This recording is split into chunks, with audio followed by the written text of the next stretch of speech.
Is there a general dose that you might give this sort of recreational endurance athlete who might be engaging in that? Yeah, like I mean, take a gel in the midway through, or a sports drink. Like, if 20, in that 30 example, grams of carbs? let's say someone does it, yeah, that'd be fine, or whatever, kind of to whatever suits your taste. Like if someone does an interval workout at night and wants to do that, a lower, doesn't have too much carbs overnight, and then wants to do a fasted training session that's, let's call it 90 minutes or 2 hours. Yeah, just start out with maybe the first bottle is water and the second bottle is sports drink, or just from a sports drink from the get-go, or have a couple dates beforehand. Because when you have, like, if you have breakfast, it takes about 3 hours from a carbohydrate breakfast to start filling up your glycogen. Mhm. The benefit of doing these, or a lot of the benefit of these low glycogen training sessions, is the signaling inside the muscle, and the glycogen is a key signal, right? And so if you have even a peanut butter and jam sandwich right before your workout, there's that's not going to restock any glycogen. Your glycogen is still going to be at that lower level. It's just going to Mhm. go to your liver and make you feel a little bit better. So I think there's room for more carbs during the kind of low carb sessions. Jeff, can we sort of pin it there for a minute and maybe do a quick physiology review for some of the listeners around, Yeah. as glycogen levels deplete, Mm.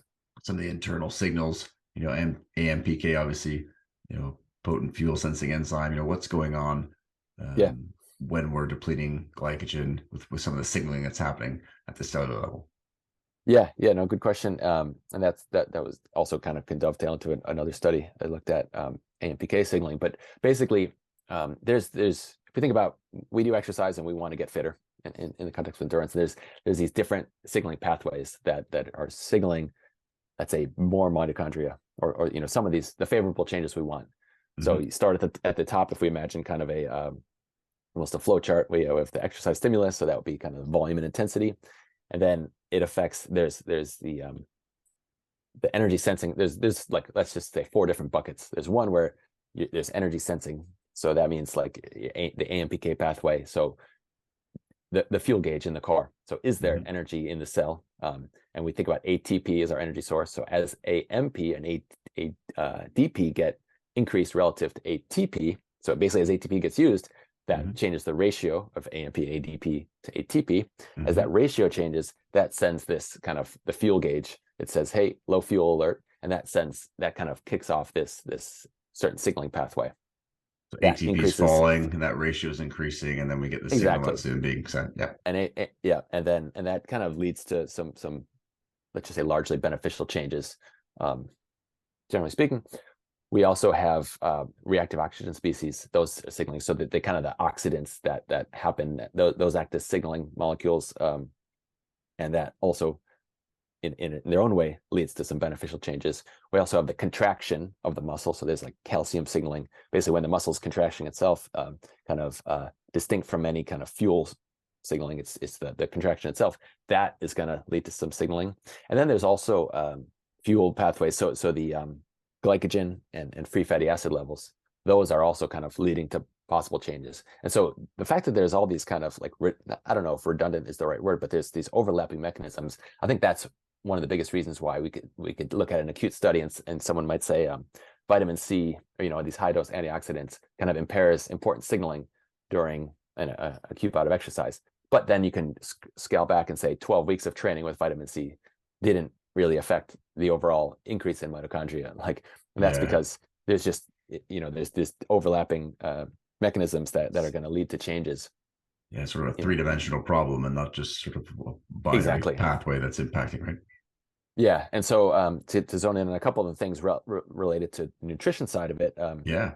the glycogen is one of the key signals. So as glycogen, and it's a little unclear if it's as glycogen depletes or if it's just getting to the low glycogen. But I think my sense is basically it's with glycogen, it's where you end the session, and that's again the fuel for the work required. Crew has kind of shown that nicely, and an AMPK analysis I did as well. It doesn't matter where you start, it's where you end in terms of glycogen. That's going to kind of lead to some signaling. Okay. So that means, of course, if you have a long, hard session, you can start with a higher level of glycogen, and then because you're going to go through it. And if you have a Hmm. shorter or easier session, you should start a little bit lower so that you end kind of in this kind of key, let's say, sweet spot. Okay. There's also a role of free fatty acid signaling. So what that is, like, as we are burning fat, we're liberating fat during exercise.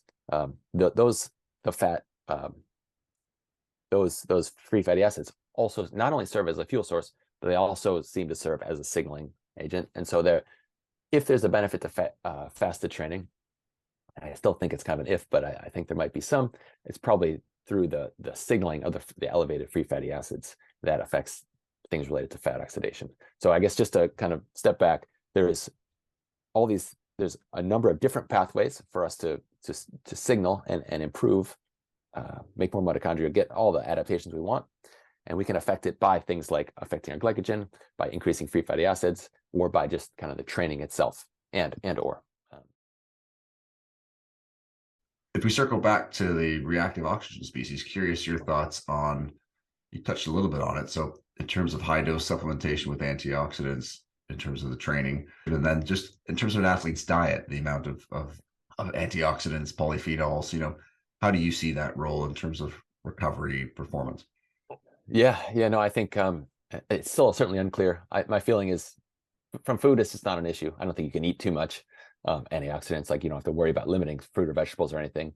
The supplementation, I generally wouldn't recommend like a vitamin C, vitamin E, those kind of things in terms of like, especially around training. If someone's sick or traveling, maybe there's some different circumstances, but generally, yeah, I would avoid high dose vitamin C, for example, especially around training. But it's not so clear that like it's not going to like ruin all adaptations. I was just going to say, and further away from training, if you're training in the morning and you're taking something at night or vice versa, yeah, that would much probably, less. I would think so. Yeah, Mitigate and things. yeah, I think so. And the polyphenols, I mean, there's such a broad category. So things like beetroot juice and tart cherry juice and a lot of things we use for recovery. I mean, there's probably some interesting interactions there. My feeling is beetroot juice. Well, we kind of use it synonymously with the term nitrate or dietary nitrate because obviously it's high in nitrate.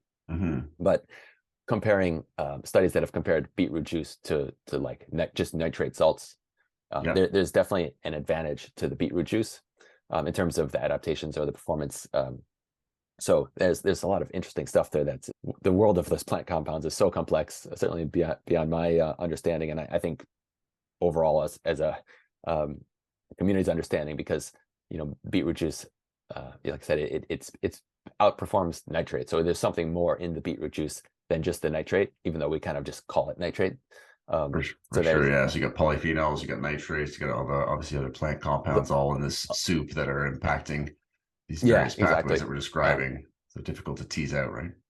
Yeah, but with that said, I think with beetroot juice there is some benefit.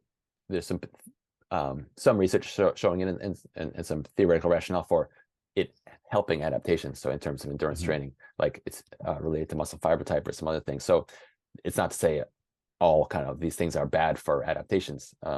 A lot of complexity there. I think the bottom line, or my feeling anyway right now, is I wouldn't take a high dose antioxidant around training.